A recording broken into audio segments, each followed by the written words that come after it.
Hai, halo. Waktunya kamu simak podcast 404 Page Not Found yang dipersembahkan oleh Engage Media. Pada episode pertama kali ini kita akan ngobrolin tema YNTKTS, dekolonialisasi atau kolonialisme gaya baru. Bersama saya, Deborah Tania. RUU KUHP telah disahkan menjadi undang-undang. KUHP baru kini tercatat lewat Undang-Undang Nomor 1 Tahun 2023 dan akan berlaku di tahun 2026 mendatang. KUHP baru terdiri dari 37 bab, 624 pasal, serta 345 halaman yang terbagi dalam dua bagian, yakni bagian pasal dan penjelas. KUHP kala itu disahkan di tengah kritik sejumlah masyarakat sipil terhadap RUU tersebut. Salah satu contohnya yaitu pasal 240 tentang penghinaan terhadap pemerintah atau lembaga negara yang menyatakan setiap orang yang di muka umum dengan lisan atau tulisan menghina pemerintah atau lembaga negara akan dipidana dengan pidana penjara paling lama 1 tahun 6 bulan atau pidana denda paling banyak kategori 2. Pengaturan pasal-pasal penghinaan dalam KUHP ini bertentangan dengan hak kebebasan berpendapat, berserikat, dan berkumpul, karena setiap orang berhak atas hak-hak tersebut. Selain itu, ada banyak pasal KUHP yang harus disinkronisasi dengan produk legislasi lainnya, seperti UU ITE, yang tengah dalam proses revisi. Ini untuk menjaga kesamaan pandangan dan persepsi di antara para penegak hukum. Namun, proses persidangan atau revisi UU ITE sulit diakses publik dan pasal-pasal karet seperti pasal 27 dan 28 masih ada.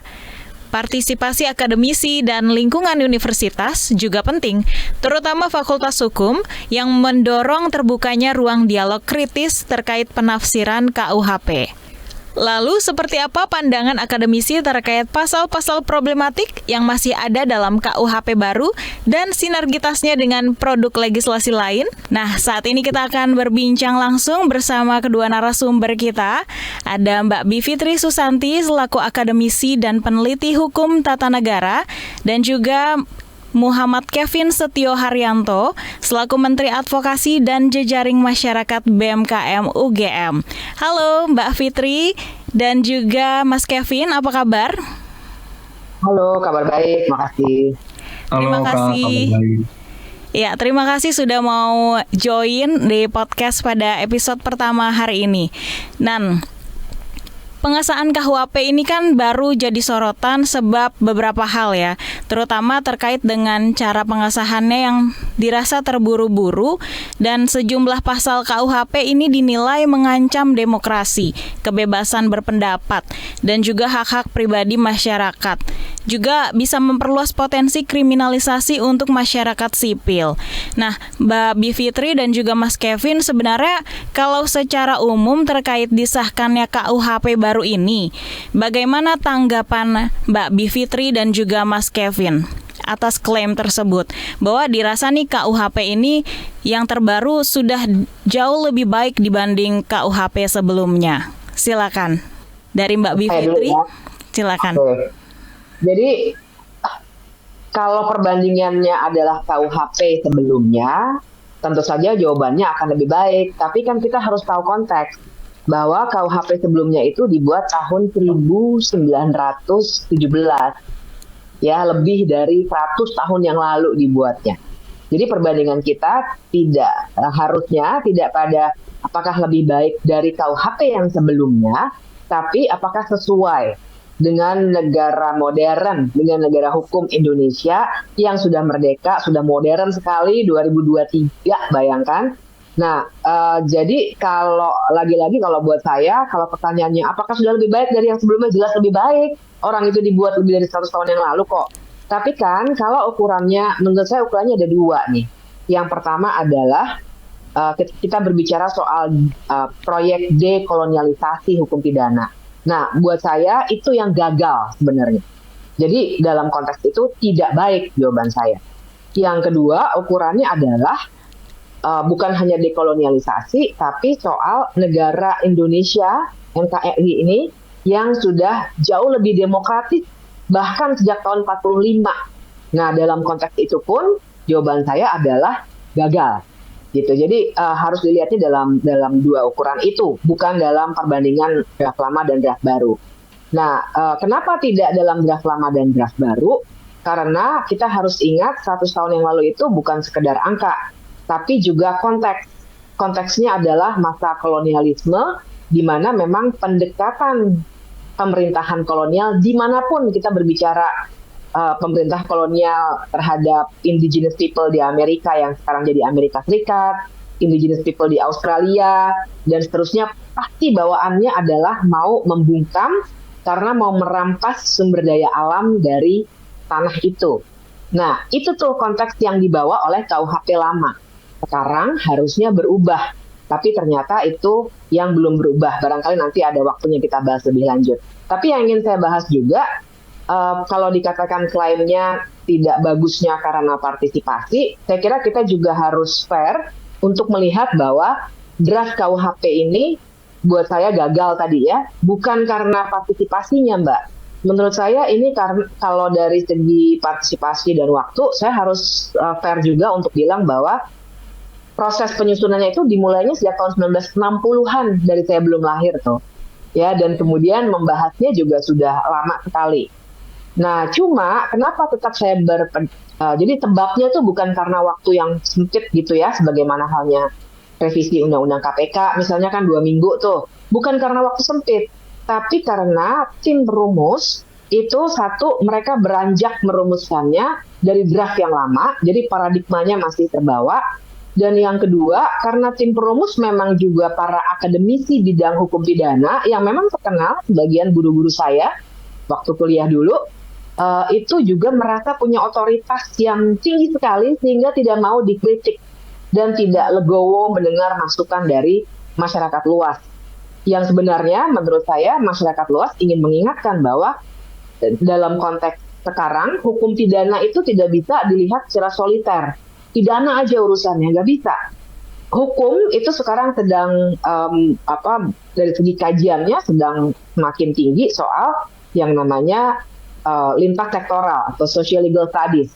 Jadi hukum pidana juga harus melihat konteks demokrasi, konteks hukum tata negara, konteks hukum administrasi negara, dan seterusnya.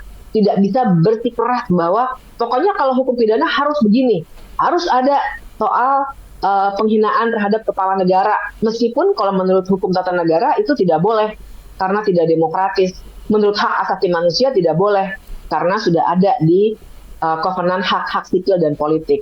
Nah, para tim perumus berkeras dengan posisi itu. Itu sebabnya. Jadi justru kali ini uniknya KUHP kita yang baru ini, yang baru akan berlaku tahun 2 Januari 2026 ya, baru berlaku. Itu karena bukan karena waktu yang sempit, tapi karena paradigmanya yang masih paradigma 100 tahun yang lalu, dan ketidakinginan dari tim perumus dan pemerintah dan DPR untuk mendengar suara masyarakat sipil yang cara pandangnya adalah demokrasi di negara ini. Gitu, Mbak. Oke, baik. Terima kasih. Itu pandangan dari Mbak Bivitri. Kalau dari Mas Kevin gimana nih? Oke, kalau saya melihat mungkin gini ya, agak menyambung dari apa yang disampaikan Mbak Bivitri Susanti ya. Yang pertama, KUHP baru ini jelas sebenarnya ada semangat yang perlu diapresiasi dari pemerintah ya. Karena ada tadi yang disebut sebagai reformasi hukum. Ada pembaharuan hukum pidana. Dan ini menurut saya perlu diapresiasi. Karena kalau kita hitung dari 1918 itu ya, adanya KUHP lama ini, artinya kita sampai tahun 2023 kemarin itu sudah lebih 100 tahun kita memakai KUHP lama, artinya memakai hukum kolonial Belanda. Bahkan kalau misalkan ditarik lagi ya dalam konteks sejarah sebelum 1918, kita ini sempat mengalami dualisme hukum yang dalam artian orang-orang Belanda yang saat itu menjajah Indonesia ya, walaupun belum ada nama Indonesia itu sendiri, orang Belanda ini memakai sistem hukum Belanda yang mungkin berasaskan ya Belanda dan Romawi kuno. Tapi untuk khusus orang-orang Indonesia atau yang disebut saat itu Bumi Putra, itu memakai sistem hukum pidana adat. Yang tadi memang secara artinya secara ketentuan akan lebih keras. Karena memang bangsa-bangsa Eropa ini ciri khasnya ketika dia menjajah bagian dari bangsa-bangsa lain, itu dia akan terkesan untuk menjinakkan, terkesan untuk menertibkan terkesan untuk merapihkan bangsa-bangsa yang menurut mereka ini bukan bangsa yang beradab. Dan saat itu posisi kita dianggap sebagai bangsa yang kurang beradab. Makanya ketentuan-ketentuannya banyak yang sifatnya otoriter dan sebagainya. Makanya menurut saya yang pertama yang perlu kita apresiasi adalah pembaruan hukum ini adalah hal yang bagus. Namun kedua, ironinya adalah ketika kita mencoba untuk melihat secara lebih komprehensif, ini perlu kita kaji lagi. Apakah memang benar bahwa semangat pembaharuan ini itu artinya juga semangat untuk tidak kolonialisasi gaya baru kan, bahasanya seperti itu ya. Apakah ternyata KUHP baru ini itu adalah bentuk dekolonisasi karena memang ini pembaharuan hukum yang ciri khas untuk negara Indonesia, atau ternyata ini adalah kolonialisasi gaya baru? Saya melihat ketika mungkin nanti akan dibahas di segmen selanjutnya ini ya, mungkin nanti dari Mbak Bibit sebagai pakar hukum tata negara akan lebih komprehensif ya.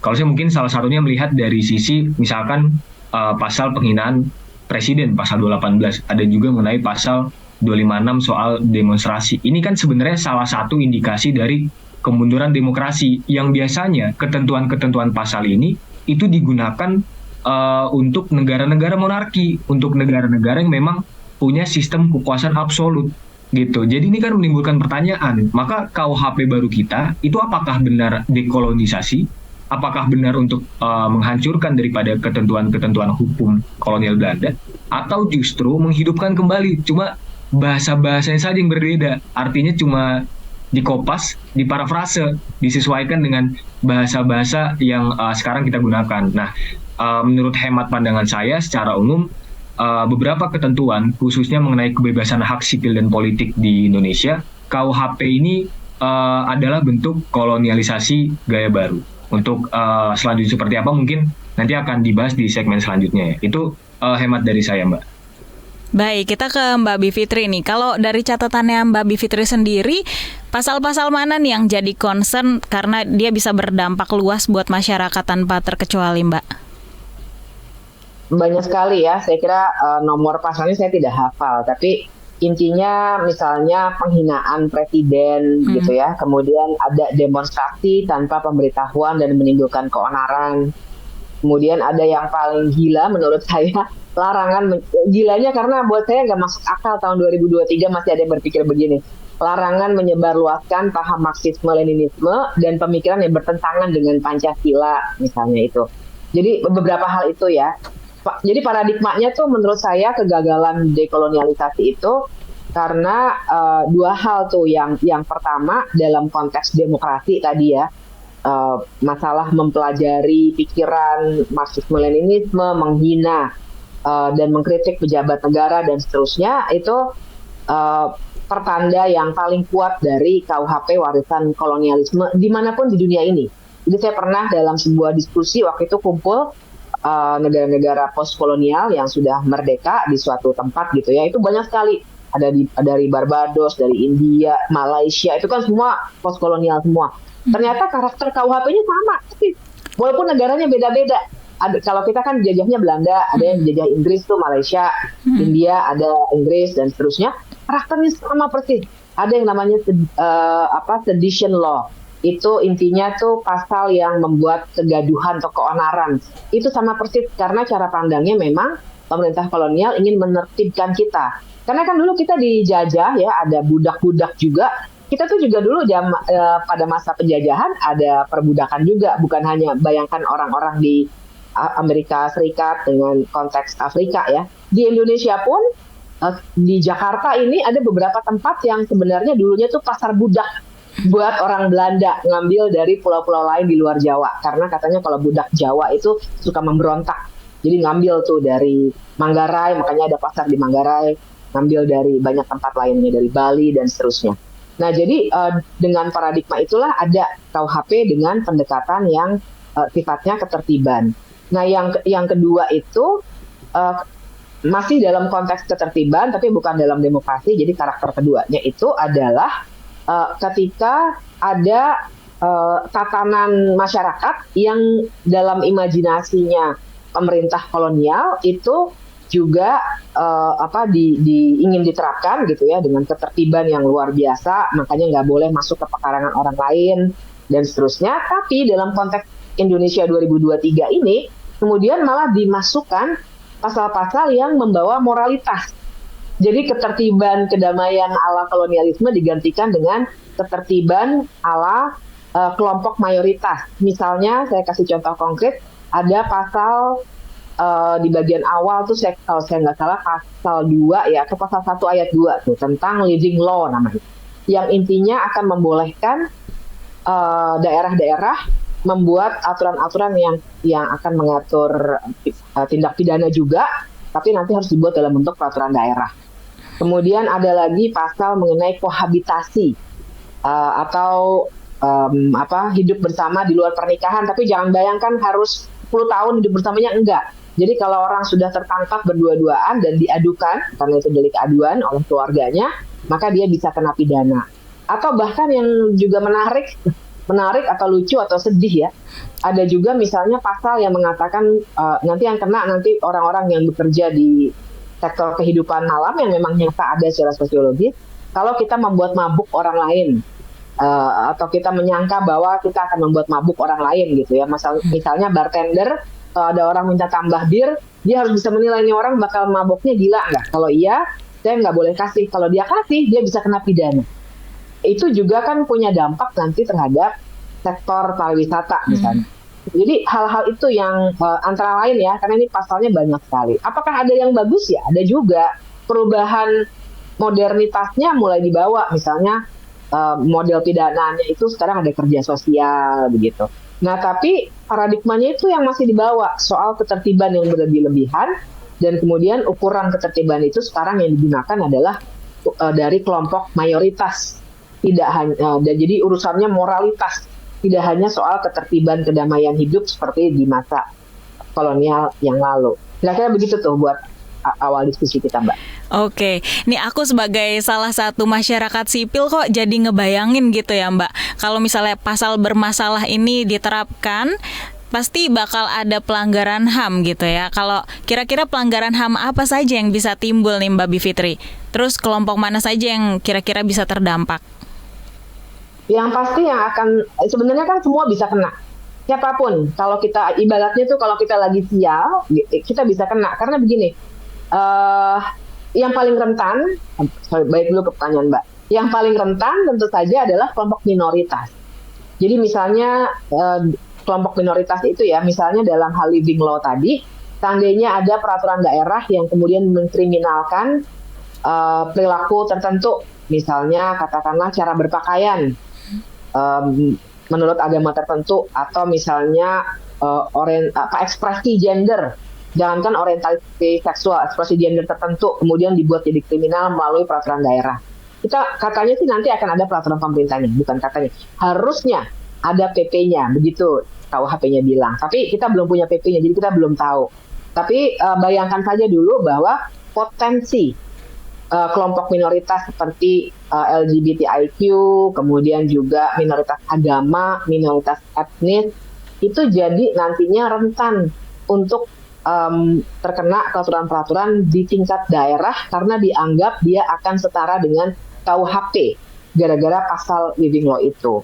Atau misalnya kalau tadi saya cerita sektor pariwisata ya, kohabitasi, membuat orang lain mabuk, begitu misalnya, itu yang terkena juga bisa jadi minoritas, dalam arti misalnya turis asing yang ke Indonesia, yang mungkin sekali dikerjai. Pemerintah waktu itu kan kualifikasinya besar-besaran tuh sampai bikin diplomat briefing tuh saya ingat. Katanya jangan khawatir, ini delik aduan. Nah ini juga yang harus kita pahami konteksnya, karena betul ada ketentuan-ketentuan yang seakan-akan memoderasi pasal dibuat menjadi delik aduan, termasuk pasal penghinaan presiden. Tapi teknis hukumnya nanti bisa saja digunakan oleh, kalau untuk presiden ya, presiden yang memang karakternya adalah mau memenjarakan orang. Kita jangan bayangkan presiden itu cuma Joko Widodo atau SBY atau yang sudah-sudah ya. Kita belum tahu presiden kita 5-10 tahun lagi siapa. Kalau kita lagi dapat karakter demagog, kita udah bisa kena karena pasalnya tersedia. Jadi soalnya adalah tersedianya pasal itu. Harusnya ya tidak ada loh, orang ini negara hukum yang modern kok. Nah, begitu juga tadi turis tuh misalnya. Mereka selalu bilang jangan khawatir, kohabitasi itu yang bisa mengadukan hanya keluarga, misalnya gitu.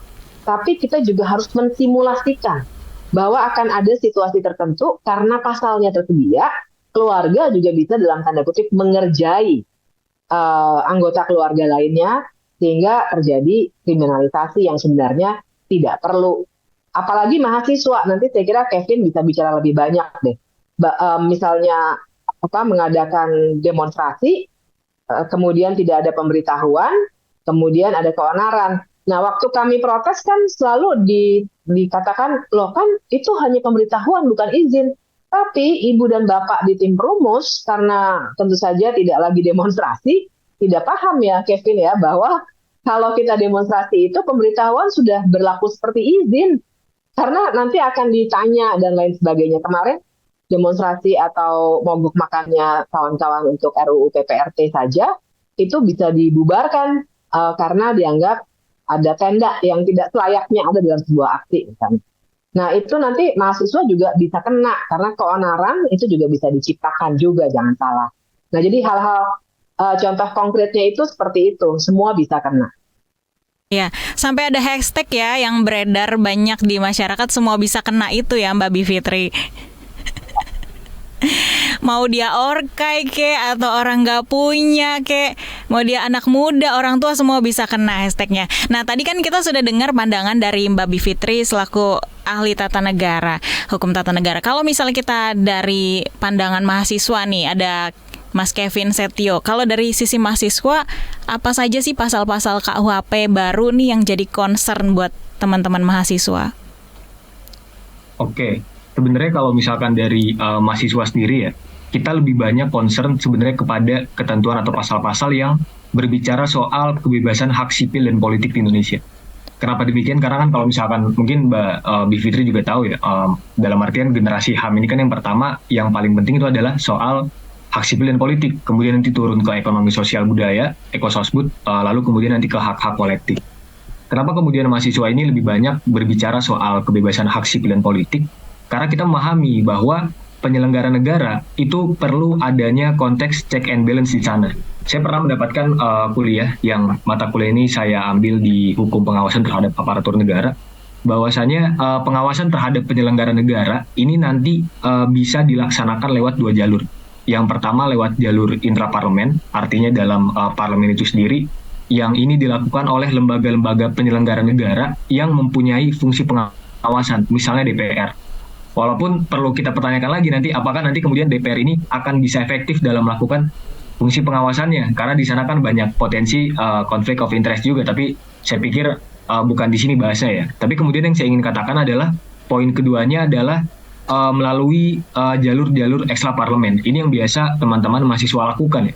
Selain mahasiswa juga saya pikir Mbak Bibit juga kan sebagai kalangan akademisi dan dosen-dosen saya juga banyak saya pikir yang mengkritisi KUHP. Kemudian NGO atau LSM, lembaga-lembaga lain yang saya pikir itu adalah bentuk check and balance lewat jalur ekstra parlemen. Dan ini perlu dilakukan.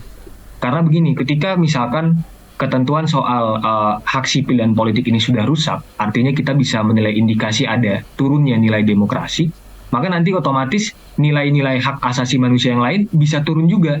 Gitu, ibaratnya di mana kita bisa memperjuangkan hak untuk ekonomi, hak untuk mendapatkan pekerjaan yang layak, hak untuk kemudian bisa mendapatkan rumah yang layak, tapi kita berbicara saja sudah direpresi, kan itu pertanyaannya. Makanya biasanya pasal-pasal yang kita concern itu adalah terkait yang pertama pasal 256 ya, itu terkait dengan demonstrasi. Dan yang kedua soal pasal 218 terkait dengan penyerangan harkat dan martabat presiden dan wakil presiden. Di sini saya pribadi melihat bahwa perumus KUHP itu sebenarnya agak ada miss ya, saya pikir ya, dalam hal law in actions gitu. Mungkin dalam hal law in books gitu ya, law in books itu dia oke lah, bagus lah dalam sisi normatif. Dia mengatur bahwa misalkan untuk pasal-pasal demonstrasi yang akan dikenakan dalam pasal demonstrasi tersebut memang untuk mereka yang tidak memberikan pemberitahuan kepada aparat setempat, atau misalkan yang mereka membuat onar gitu kan, yang kemudian bisa merusak fasilitas umum. Tapi perumus KUHP ini tidak melihat law in action-nya. dia tidak melihat bahwasannya di lapangan itu banyak kemudian frasa kepentingan umum itu dibelokkan. Artinya kepentingan umum ini karena gini, demonstrasi itu pada dasarnya menurut saya pasti itu mengganggu jalan. Pasti itu mengganggu jalan. Demo itu di mana-mana pasti kita memblokade jalan, itu pasti. Demo itu kan di jalan, nggak mungkin kita tidak mengganggu jalan, itu tidak mungkin gitu kan. Tapi kemudian fenomena-fenomena itulah yang biasanya dibelokkan oleh aparat penegak hukum untuk merepresi demonstrasi. Makanya kan sering muncul frasa-frasa bahwa demokrasi itu, negara demokrasi adalah negara yang ketika kita demo dikerasi. Nah itulah salah satu bukti konkretnya. Seperti itu. Lalu misalkan ada pasal 218 soal penghinaan penyerangan harkat dan martabat presiden. Mungkin nanti akan saya jelaskan lagi di segmen yang lain. Tapi singkatnya bahwa ini sudah melanggar daripada konstitusi kita sendiri ya. Pasal 27 ayat 1 kalau nggak salah ya, saya pernah baca bahwa itu ada prinsip equality before the law. Equality before the law, persamaan di depan hukum, bahwa semuanya sama di depan hukum, semuanya harus dilihat sama dan tidak boleh ada yang berbeda. Namun ini di satu sisi rumus KUHP berdalih dengan ada doktrin yang bernama primus inter pares, yang pertama di antara sederajat gitu. Dia memposisikan presiden dan wakil presiden itu sebagai yang pertama, yang diagung-agungkan, yang perlu dilindungi. Nah ini yang menurut saya salah satu indikasi kolonialisasi gaya barunya ada di sana. Kenapa? Karena kalau kita melihat ya, di sisi lain saya pernah baca KUHP di Thailand, dia kan masih kental dengan kekuasaan absolutnya kerajaan monarki di sana.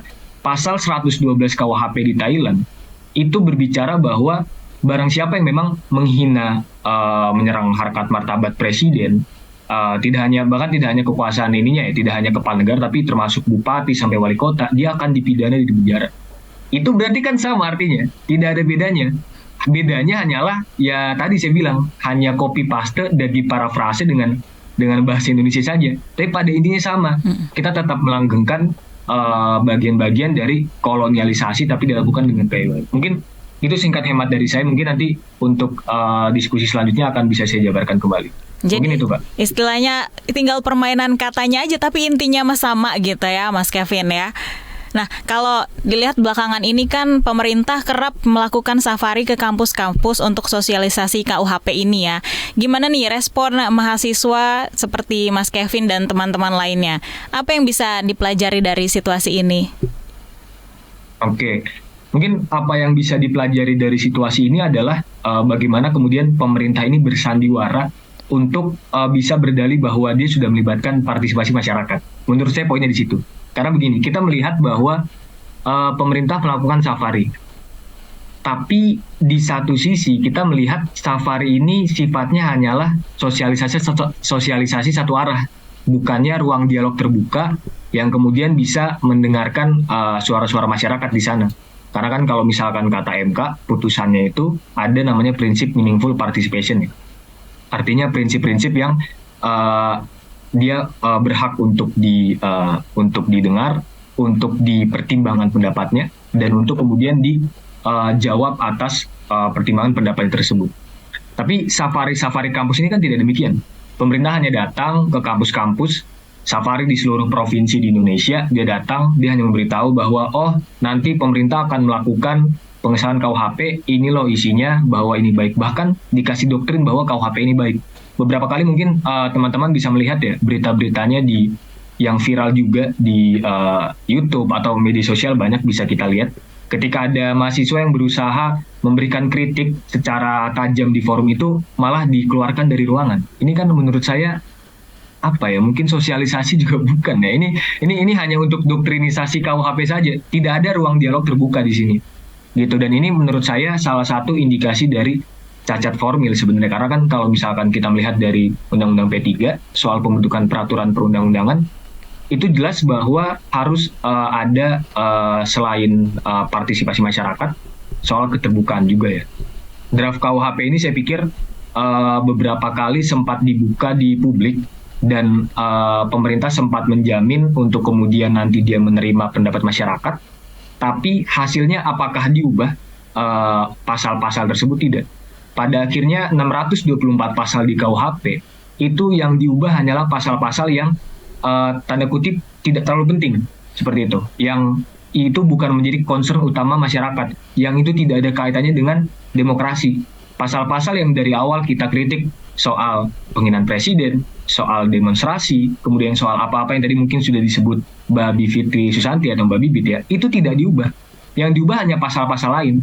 Bahkan perumus KUHP berdalih lagi bahwa untuk beberapa ambiguitas hukum, misalkan pasal 256, di sana ada frasa kepentingan umum, lalu kemudian kita sempat menggugat kepentingan umum ini karena ada ambigu di sini, dia tidak ada kejelasan. Tapi perumus KUHP tidak menambahkan pasalnya atau merubahnya, tapi hanya memberikan pasal penjelasan setelah KUHP ini, yang padahal kalau kita tahu mungkin orang-orang yang tahu hukum, pasal penjelasan ini tidak mengikat. Pasal penjelasan hanya untuk sebagai, ya sesuai namanya, penjelas saja bahwa A itu sama dengan A, udah gitu, tapi dia tidak mengikat. Nah ini kan saya pikir yang perumus KUHP ini mengakali konstitusi ya untuk kemudian mengesahkan KUHP yang sebenarnya partisipasi masyarakat juga sangat minus menurut saya. Itu mungkin singkat dari saya, bahwa Safari Kampus ini memang adalah bentuk formalitas belaka dari pemerintah. Dia hanya untuk melakukan perintah dari UU P3 soal partisipasi masyarakat, tapi hanya formalitas dan bukan kemudian bisa benar-benar menerapkan meaningful participation. Seperti itu, Pak. Iya, kalau di zaman media sosial saat ini kan sedikit-sedikit awas loh nanti kena UU ITE gitu ya. Kalau misalnya berkaitan sama pasal 256 KUHP ini, Mas Kevin, ini bisa mengancam juga mahasiswa ketika merespon kebijakan pemerintah yang seringkali dilakukan dengan melakukan unjuk rasa ataupun demonstrasi ya. Namanya juga mahasiswa masih menggebu-gebu hasratnya ya untuk menyampaikan pendapat, tentunya untuk kebaikan bangsa kita. Kita tahu mulai dari animasi Puan Maharani sampai melakukan kritik kepada Jokowi, acap kali pernyataan-pernyataan dari rekan-rekan mahasiswa ini seringkali bersambut dengan peringatan adanya UU ITE ini. Gimana pandangannya Mas Kevin nih terkait UU ITE yang sedang berjalan? Oke, menurut saya mungkin jawaban saya akan hampir sama ya dengan beberapa teman-teman yang paham hukum juga dan teman-teman di luar sana, bahwa UU ITE ini memang adalah sebuah pasal karet yang biasanya digunakan untuk kemudian merepresi masyarakat yang melakukan kritik gitu. Karena di sini ada kadang ini untuk perbedaan antara kata kritikan dan hinaan itu kadang rabun. Kadang aparat penegak hukum khususnya kepolisian, dia di satu sisi akan menganggap bahwa perbuatan tersebut adalah hinaan bukan kritikan, padahal yang masyarakat lakukan adalah sebuah kritik, kan begitu. Dan satu hal yang saya mencoba untuk melihat bahwa ketentuan-ketentuan ini adalah kemunduran demokrasi. Karena salah satu yang menjadi indikator negara demokrasi yang baik menurut saya itu adalah Inggris. Di Inggris itu pejabat-pejabat pemerintah, bahkan PM-nya sekalipun ya, Perdana Menteri sekalipun, itu bebas dibikin animasi, bebas dibikin meme gitu kan. Bebas kemudian dibikin kartun-kartun yang lucu-lucu. Tujuannya untuk apa? Tujuannya ya sebenarnya untuk kritik. Karena pada dasarnya masyarakat itu nggak ada niat untuk menghina misalkan Perdana Menteri Inggris yang sebagai personal dia sebagai Perdana Menteri, tidak. Kita mengkritik dia ya sebagai jabatan Perdana Menterinya gitu. Nah inilah yang acap kali rabun di situ. Dan ini menurut saya sangat berbahaya ya, karena secara psikologis masyarakat akan takut untuk kemudian bisa bersuara. Ini saya tidak akan berbicara hanya sekedar sisi normatif saja, tapi secara jangka panjang ini hal yang tidak baik untuk demokrasi kita sendiri. Mungkin hemat saya terkait itu seperti itu, Kak. Oke, kalau misalnya di lingkup kecil keluarga, biasanya kalau orang tua kan anaknya mau bikin ini dilarang, mau bikin itu dilarang, dikasih tahu yang jelek-jeleknya gitu ya. Mungkin ini dalam lingkup negara seperti ini ya, dengan hadirnya KUHP ini.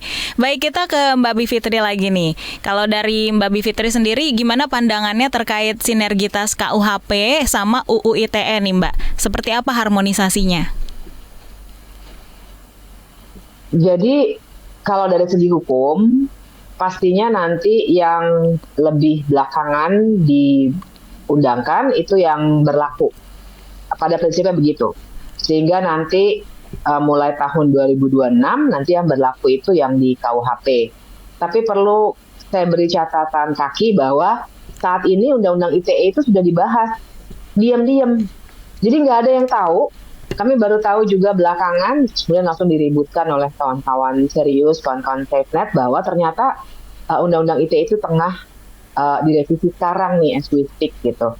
Nah, itu satu. Tapi kan pertanyaannya tadi sinergitas ya, jadi keterkaitan barangkali ya. Saya lebih suka pakai bahasa yang straightforward ketimbang kurang jelas. Iya. Keterkaitannya ya tadi di situ. Jadi kita lihat nanti apa hasilnya dari revisi Undang-Undang ITE yang sekarang akan dibuat begitu, dan nanti prinsipnya seperti itu, mana yang lebih belakangan itu yang akan berlaku. Dari segi sanksi pidananya biasanya juga akan diambil yang unsur-unsurnya paling mendekati, dan kemudian juga akan dilihat bagaimana sanksi pidananya mana yang dianggap lebih menguntungkan bagi terdakwa. Biasanya ada prinsip-prinsip seperti itu kalau ditanyakan kaitannya. Nah, cuma begini, yang perlu dikasih catatan juga itu, misalnya kasus Haris dan Fathia. Itu sebenarnya mereka tidak hanya dikenakan pasal di Undang-Undang ITE, tapi juga ada pasal namanya pasal keonaran tuh. Jadi di Undang-Undang lama juga, turunannya KUHP, namanya Undang-Undang 1 tahun 46, ada pasal 14, 15, jadi tentang peraturan hukum pidana. Nah, di situ dikatakan orang yang menyebarkan berita bohong untuk membuat keonaran. Intinya begitu. Nah, tuh pasal itu sekarang sedang diajukan ke Mahkamah Konstitusi oleh banyak pihak, termasuk Haris dan Fathia, karena itu pasal yang digunakan kembali, ya tahun 46 tuh, digunakan kembali untuk hampir semua aktivis yang sudah kena sanksi pidana maupun yang sedang dalam proses seperti Haris, Fathia, dan kemungkinan nanti Rocky Gerung.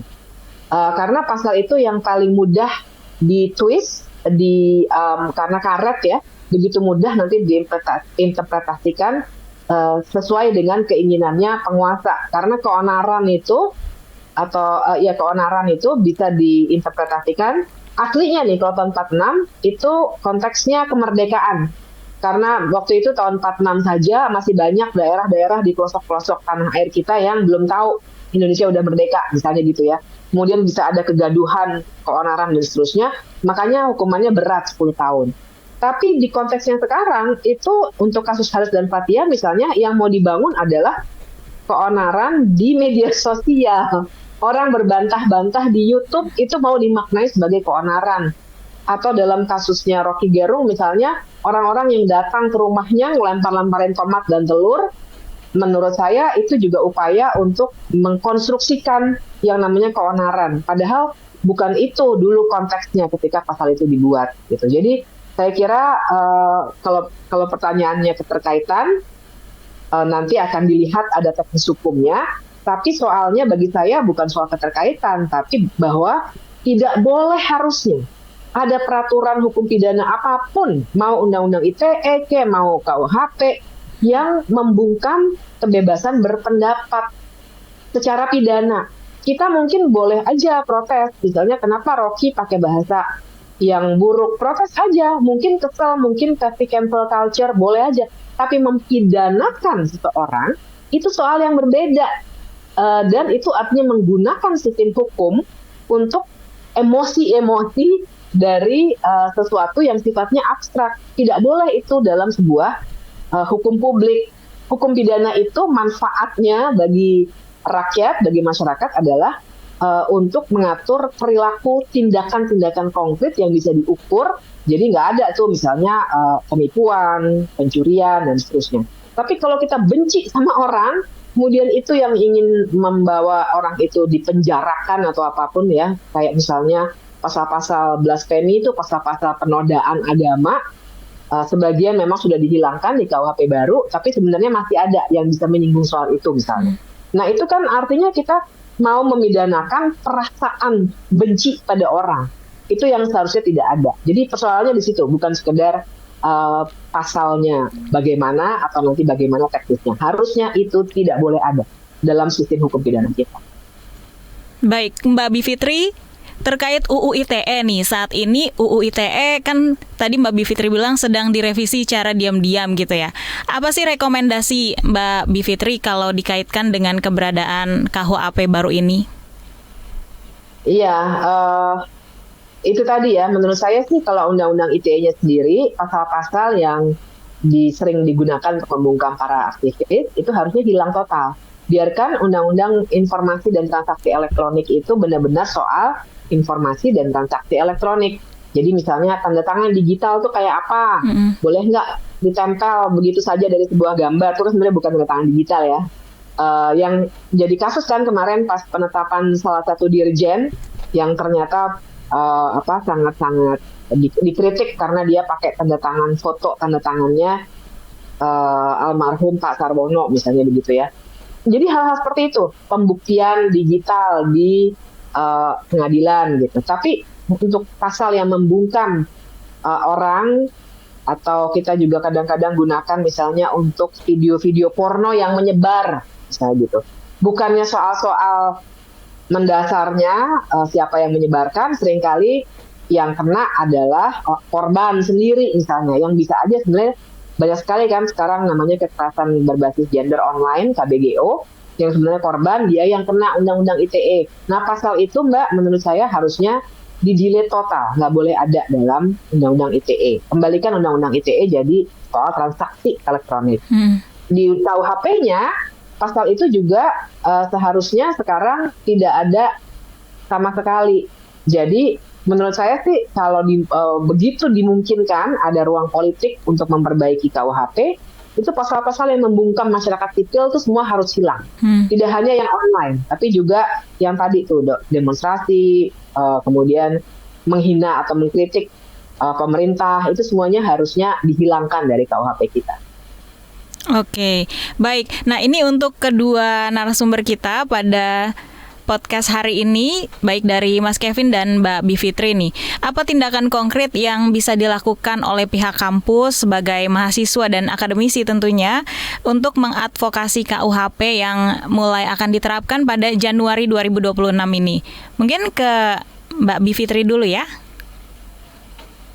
Iya, kampus yang bisa dilakukan ya. Pertama pasti kritik seperti ini. Saya kira teman-teman juga terus-menerus lakukan. Jadi kita mesti mengedukasi juga publik secara umum karena kita paham namanya KUHP itu kan teknis sekali begitu ya. Pidana itu luar biasa teknis. Dan juga orang seringkali lebih peduli ketika menyangkut kepentingan konkret dia. Nah, jadi saya kira perlu lebih banyak membumikan, menceritakan bagaimana semua bisa kena itu konkret sekali. Suatu saat mereka kepleset dikit karena sepanjang penegakan hukum kita masih bisa dimanfaatkan oleh orang-orang yang punya kekuasaan dan punya uang, itu maka siapapun bisa kena. Jadi itu yang terus-menerus dilakukan. Kalau misalnya ada tantangan, dibawa dong ke Mahkamah Konstitusi. Sudah ada yang bawa, tapi kami kemudian paham dan sebenarnya kami sudah tahu dari awal ya, tapi terbukti sudah bahwa karena KUHP ini belum berlaku, kan berlakunya baru Januari 2026. Maka putusan MK-nya tuh sudah keluar, ditolak, tidak dapat diterima karena legal standing-nya pemohon itu dianggap belum terpenuhi karena tidak ada kerugian konstitusional. Karena kan KUHP-nya belum berlaku. Jadi bagaimanapun argumennya sudah rapi-rapi kami coba buat begitu ya, tapi memang pada saat ini kecenderungannya, apalagi MK sekarang dalam situasi yang tidak baik ya, banyak sekali keberpihakan politiknya dan keengganan untuk melawan apa yang sudah ditetapkan oleh pemerintah dan DPR. Jadinya argumen itu sementara ini kami arahkan ke hal-hal yang sifatnya kajian, kemudian memberikan masukan atau memberikan cerita konkret kepada publik begitu, dan sharing ke kawan-kawan mahasiswa dan kelompok-kelompok lainnya. Karena kalau disalurkannya energi dan pengetahuannya ke MK sekarang ini ya belum bisa karena belum berlaku KUHP-nya. Selain itu tentu juga terus-menerus ada dorongan ke partai-partai politik supaya begitu selesai pemilu ya, mungkin dengan konfigurasi politik yang mungkin berubah, mungkin saja bahkan kalau perlu kita dorong supaya yang terpilih nanti adalah orang-orang yang sepaham dengan kita dalam konteks demokrasi gitu. Jadi paling hal-hal seperti itu yang sementara ini bisa dilakukan dengan segala keterbatasan yang ada, tapi memang perjuangannya itu harus panjang ya, nggak bisa setahun 2 tahun. Ini suatu barang yang sangat besar dan dielulukan sekali kan Mbak, karena dianggapnya ini proyek dekolonialisasi Indonesia yang sangat berhasil karena berhasil mengubah undang-undang Belanda. Padahal karakternya masih sama gitu. Jadi tapi kan itu yang digaungkan terus tuh. Saya kira ini yang kita harus dobrak dulu pemikiran banyak orang. Jangan salah kaprah loh. Ini masih kolonialisasinya masih, cuma beda orang aja gitu. Oke, nah sekarang kita dengar dari pihak mahasiswa nih, perwakilan mahasiswa, Mas Kevin, silakan. Ya, mungkin saya pikir ya beberapa hal yang bisa diadvokasikan, beberapa hal saya setuju dengan Mbak Bivitri juga ya. Kita perlu banyak membuka ruang-ruang kritis dan itu dimulai di kampus. Seperti itu, dimulai di kampus, kita membuka ruang-ruang dialog, membuka acara diskusi publik, mengundang mahasiswa, ada perwakilan dari akademisi, itu saya rasa sangat dan sampai sekarang sangat diperlukan ya. Kita sekarang mungkin karena mahasiswa ini mengalami banyak distraksi isu juga ya, apalagi menuju tahun-tahun politik 2024, seringkali kita kabur melihat isu. Pada akhirnya apa-apa yang kemudian dari yang lalu-lalu kita mencoba kritik, itu sudah hilang begitu saja gitu. Karena pada akhirnya ya Ciptaker tertutup KUHP baru tertutup lagi, kemudian ada isu soal perampasan aset, kemudian ada lagi isu soal cawe-cawe capres-capres. Ini kan makin banyak isu yang kemudian menutup dari isu awal kita. Tapi perlu kita yakini bahwa KUHP ini akan menjadi landasan hukum pidana. Maka ketika mahasiswa melakukan kritik, jangan lupa untuk kemudian kita membuka ruang dialog ini. Itu yang pertama ya. Dan kemudian yang kedua, saya pikir ketika kita melihat dari secara umum beberapa dan mungkin banyak juga ya produk hukum dari penyelenggara negara ini, saya melihat ada sifat yang kalau Mbak Bibit itu menyebut autokratik legalisme ya. Artinya praktik-praktik otoriter yang kemudian dilegalisasi. Jadi seolah-olah pemerintah ini ketika melakukan praktik otoriter yang mungkin dalam bahasa kita adalah kolonialisasi gaya baru, dia sudah punya legal standing-nya, dia punya dasar hukumnya. Jadi kita tidak bisa kita melawan pemerintah bahwa pemerintah telah melanggar sesuatu dari masyarakat dan itu memang melanggar hukum, tidak, karena jadi hukumnya dulu yang dirubah untuk kemudian melakukan praktik-praktik otoriter. Maka dari itu jujur sebagai mahasiswa juga saya agak skeptis juga sebenarnya dengan pemerintah saat ini. Salah satu caranya memang menurut saya coba kita bangun kesadaran lagi bahwa pasal-pasal soal penghinaan presiden ini menurut saya agak penting juga ya, pasal 218. Ini bisa jadi akan dipakai untuk presiden-presiden berikutnya ketika memang sifat presidennya itu ya akan lebih otoriter karena dia punya alatnya gitu kan, dia punya alat hukumnya. Maka kalau misalkan boleh saya mengutip perkataan dari dosen saya salah satunya Mas Uceng, Mas Zainal Arifin, itu dia pernah beliau mengatakan bahwa pemilu itu adalah kudeta yang konstitusional. Itu menurut saya perlu kita gaungkan saat ini, bahwa jangan sampai kita salah memilih pemerintah, jangan sampai kita salah memilih presiden, jangan sampai kita salah memilih orang yang akan mengambil kebijakan gitu. Karena sekalinya kita salah memilih presiden yang mungkin sifatnya otoriter, maka KUHP ini yang sifatnya kolonialisasi gaya baru itu akan semakin dilanggengkan. Itu jadi menurut saya tadi kembali lagi dari 2 poin itu tetap kita fokus kepada KUHP baru di samping dari isu-isu politik yang selama ini juga banyak mendistraksi kaum mahasiswa maupun akademisi. Dan kemudian kita harus lebih melek politik supaya kita terutama ya mahasiswa dan akademisi itu tidak hanya menjadi alat-alat untuk melanggengkan politik kekuasaan dari para penyelenggara negara. Mungkin itu dari aku, Kak. Oke, terima kasih. Nah, kalau Kemudian bagaimana nih Mbak Bivitri pun Mas Kevin melihat peluang dari judicial review untuk perbaikan atas KUHP yang baru? Mungkin bisa dari Mbak Bivitri terlebih dulu ya. Iya, seperti yang tadi saya katakan, saat ini tidak dimungkinkan, paling tidak dengan komposisi hakim yang sekarang. Karena itu tadi, kalau kita mengajukan judicial review ke Mahkamah Konstitusi, yang pertama kali akan dinilai itu legal standing dari orang yang memohonkan. Misalnya saya yang bawa, itu mereka akan cek dulu, ada legal standingnya nggak? Nah, legal standing itu salah satunya adalah pemohon harus membuktikan kerugian konstitusional yang sudah ada.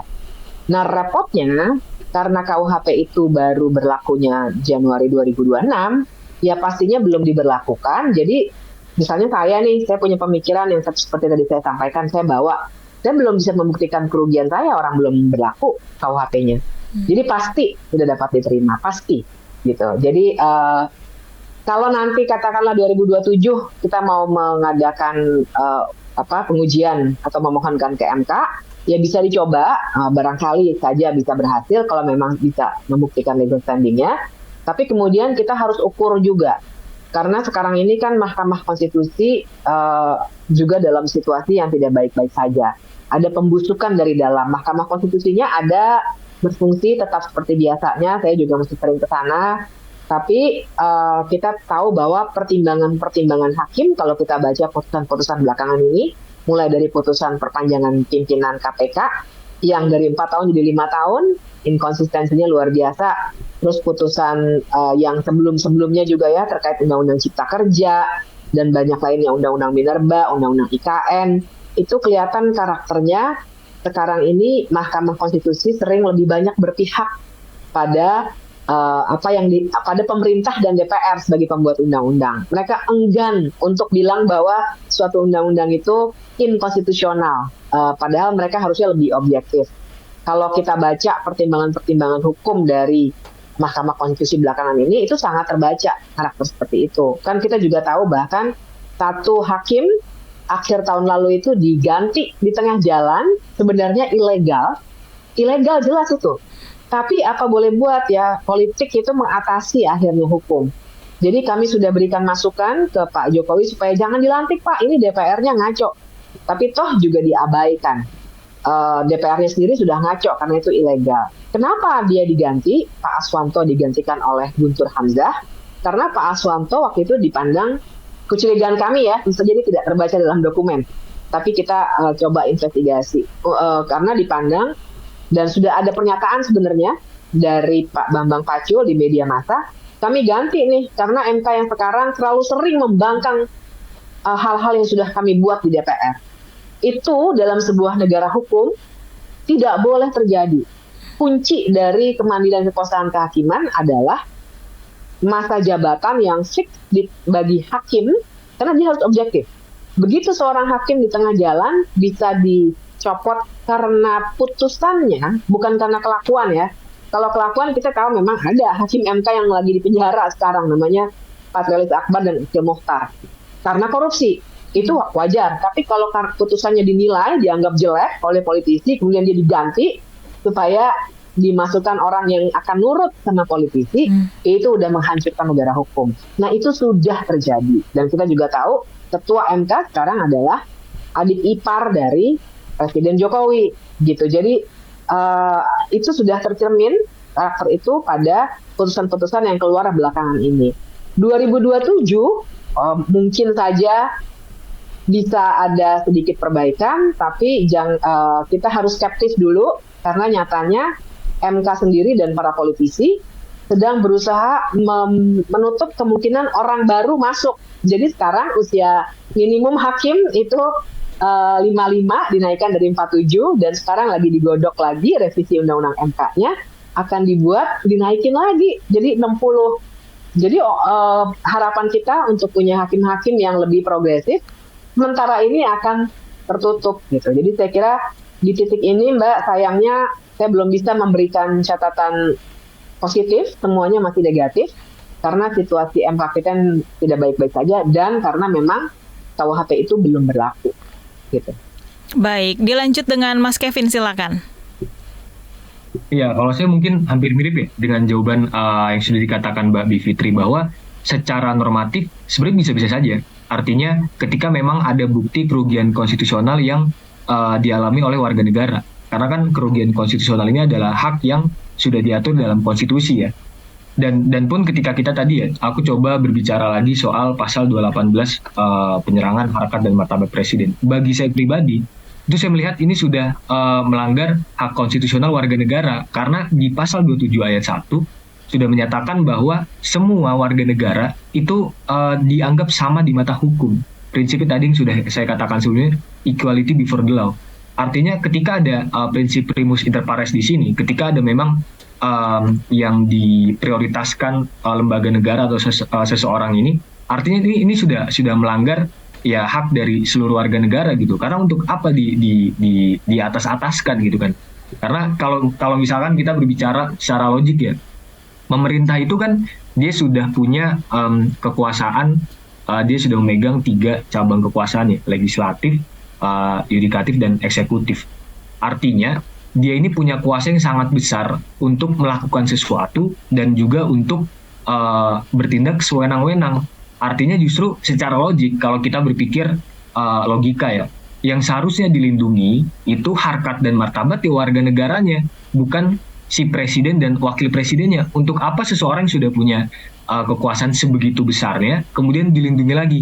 Nah, itulah salah satu contoh dari cacat dari menurut saya pasal 218 tadi. Maka kalau ditanya apakah ini pasal ini, misalkan pasal 218 ini bisa di GR gitu kan ke Mahkamah Konstitusi tadi, secara normatif bisa, tapi secara empiris saya pikir mungkin tadi Mbak Bibit sudah menjelaskan banyak ya, bahwa kondisi MK sedang tidak baik-baik saja.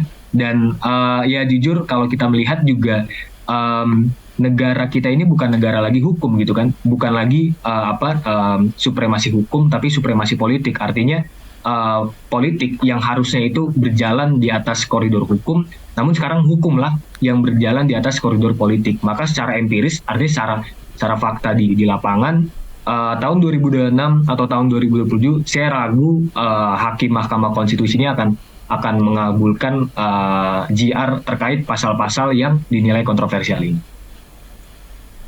Baik, terakhir Mbak Bivitri dan juga Mas Kevin, sebelum kita closing, apa nih yang bisa disampaikan kepada masyarakat tentang apa yang kira-kira bisa masyarakat sipil lakukan untuk perbaikan KUHP ini? Langkah apa yang harus dilakukan? Silakan Mbak Bivitri, kemudian dilanjut Mas Kevin. Ya, saya kira kita paling tidak yang bisa kita lakukan sekarang adalah terus-menerus membincangkan ini, mendiskusikan ini, dan mengkonkretkan, kita simulasikan rame-rame gitu. Maksud saya ini bukan hanya kerjaannya akademisi dan mahasiswa, tapi sebisa mungkin dibicarakan aja bahwa pada 2026 nanti akan banyak hal yang akan membuat kita benar-benar saya membayangkan tuh dengan KUHP baru tuh kita seperti robot gitu loh. Jalannya aja udah kita semua harus seragam. Nah itu kan bukan demokrasi, bukan suatu bangsa yang plural yang bisa saya bayangkan. Nah itu sebenarnya dampak konkretnya. Jadi kita bicarakan dulu, kita bincangkan, kita buat orang-orang sadar begitu dan menyuarakan lebih jauh lagi, menggaungkan terus, sehingga nanti juga kita bisa mendorong selain perubahan KUHP yang harus dorong juga tuh pelaksanaannya. Ada kitab undang-undang hukum acara pidana. Nah, selama penegak hukum kita masih dengan aturan main yang lama dan juga begitu mudahnya, kita tahu ya, kalau kita punya kekuasaan sama uang gampang sekali atau paling nggak harus diviralkan. Kan nggak boleh begitu sistem penegakan hukum. Nah, jadi sekalian aja publik semuanya, warga memberontak dari situasi yang akan membuat kita benar-benar terkungkung. Lagi-lagi nanti akan bisa diuntungkan dari sistem yang sekarang kalau tidak disuarakan keras gitu adalah orang-orang yang punya privilege itu, yang bisa menyuap, yang bisa menggunakan kekuasaannya. Nah ini yang perlu dibicarakan. Jangan kita nurut-nurut aja, nanti akibatnya akan makin mulus lah orang-orang dengan privilege itu menindas banyak orang lainnya untuk kepentingan mereka. Itu Mbak, makasih. Baik, silakan Mas Kevin. Ya, menurut saya mungkin paradigma yang harus sekarang kita melihat hukum ya. Banyak orang melihat hukum sekarang hanya apa yang tertulis gitu kan. Hukum normatif, positivisme hukum. tapi beberapa dari mereka gagal untuk memahami hukum secara keseluruhan. Ini yang kalau kata Sacipto Raharjo kan, itu salah satu tokoh hukum yang mencetuskan hukum progresif, itu perlu kita mencoba membumikan paradigma itu, bahwa hukum itu tidak hanya soal tadi kalau kata Mbak Bibit apa yang tertulis. Pidana itu kan sangat teknis ya, dia sangat idealis terhadap apa yang tertulis, tapi dia gagal untuk memahami law in actions. Jadi paradigmanya sekarang harus kita pahami, hukum itu memang untuk masyarakat. Artinya kebutuhan-kebutuhan masyarakat itulah yang hukum itu harus mencoba mengikuti. Seperti tadi ya, kita melihat beberapa ketentuan-ketentuan pasal yang aku dan mungkin tadi Mbak Bibit juga sudah banyak menjelaskan. Sebenarnya ini pasal-pasal ketentuan yang sudah tidak modern lagi. Kita bicara bahwa KUHP pembaharuannya ini adalah dari pidana klasik menuju pidana modern. Yang awalnya pidana klasik ini berorientasi kepada pembalasan dendam terhadap seseorang, namun kemudian pidana modernnya ini dia berorientasi lebih kepada mengembalikan kepada kondisi semula, salah satu seperti itu. Tapi apakah modernisasi dalam negara hukum itu diakomodasi dalam KUHP baru? Tidak juga kan. Pada akhirnya kita tarik undur lagi ke belakang gitu kan. Kalau tadi saya bilang berkali-kali bahwa ini hanya konsepnya sama, tapi hanya berganti kata gitu. Maka paradigma hukum progresif lah, paradigma yang berbicara bahwa hukum itu memang harus mengikuti kebutuhan masyarakat, itulah yang harus digencarkan dalam kalangan akademisi maupun mahasiswa itu sendiri ya. Dan saya pikir begini, salah satu kemenangan dalam upaya-upaya penindasan atau penjajahan, karena saya anggap sekarang kita masih terjajah ya, walaupun sudah merdeka, tapi secara KUHP baru ini masih terjajah dalam gaya baru. Salah satu kemenangan untuk melawan upaya penjajahan ini adalah dengan kita melakukan edukasi publik ke masyarakat. Artinya isu-isu soal politik ini jangan hanya disegmentasikan untuk kalangan aktivis, mahasiswa ataupun akademisi, tapi coba kita sosialisasikan kepada masyarakat luas supaya semua masyarakat tahu bahwa KUHP ini bermasalah dan soal KUHP ini semuanya bisa kena. Itu menurut saya yang semua orang harus tahu. Tidak, jangan disegmentasikan mau di aktivis, mahasiswa, akademisi, semuanya harus tahu soal itu. Seperti itu sih mungkin Mbak dari aku. Baik ya, sosialisasinya salah satunya adalah dengan mendengarkan podcast ini ya. Nanti akan ada beberapa episode yang akan tayang, jadi ditunggu aja ya untuk para pendengar. Dan terima kasih sekali lagi untuk Mbak Bivitri Susanti selaku akademisi dan peneliti hukum tata negara untuk waktunya, dan juga Mas Muhammad Kevin Setio Haryanto selaku Menteri Advokasi dan Jejaring Masyarakat BEM-KM UGM. Baik, seperti itulah tanggapan tentang polemik pasal KUHP dari pihak akademisi pun warga kampus. Seperti yang kita tahu, masih banyak dari pasal KUHP ini yang harus lebih dipertimbangkan lagi ya dari obrolan kita yang tadi sudah dibincangkan. Dan selain itu juga proses persidangan revisi UU ITE ini dilaksanakan secara tertutup dan sulit untuk diakses oleh publik. Mari kita bersama-sama kawal sidang revisi UU ITE dan KUHP ini untuk merebut hak kebebasan kita sebagai masyarakat Indonesia. Dan terima kasih sudah menyimak podcast 404 Page Not Found yang dipersembahkan oleh Engage Media. Untuk ide dan masukan, silahkan kirimkan email ke podcast@kbrprime.id serta tulis di bagian subjek podcast 404 Page Not Found. Ikuti juga podcast yang cocok untuk curious minds kamu di www.kbrprime.id atau melalui platform mendengarkan podcast lainnya. Sampai jumpa di episode selanjutnya. Saya Deborah Tanya, pamit, salam.